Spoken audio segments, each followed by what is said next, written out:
ఏ మన కాలనీలో ఈసారి దసరా నవరాత్రులకి సింగింగ్ కాంపిటీషన్ పెడుతున్నారంటనే, పార్టిసిపేట్ చేద్దామా? థీమ్ ఏమైనా ఉందా రాజీ? అమ్మా థీమ్ అంటనే. అయితే నేను పెదవే పలికిన మాటల్లోనే పాట పాడతా. అయితే నేను నీవే పాడతా.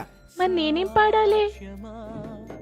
నేను అమ్మ అని కొత్తగా సాంగ్ పాడతాను. అందరూ అన్ని సెలెక్ట్ చేసుకుంటే మరి నేనేం పాడాలి? అమ్మా, మన కొత్త వరాహ మూవీలో అమ్మ సాంగ్ వచ్చింది, అది నువ్వు పాడితే నీకు ఫస్ట్ ప్రైజ్ పక్కా. అవును రాజీ, వరాహ మూవీలో ఆ పాట ఉంది కదా అమ్మ మీద. నీలాకాశం నీవే, చాలా సూపర్ ఉంటుంది ఆ పాట. అది ట్రై చేయండి. Good idea, Sai.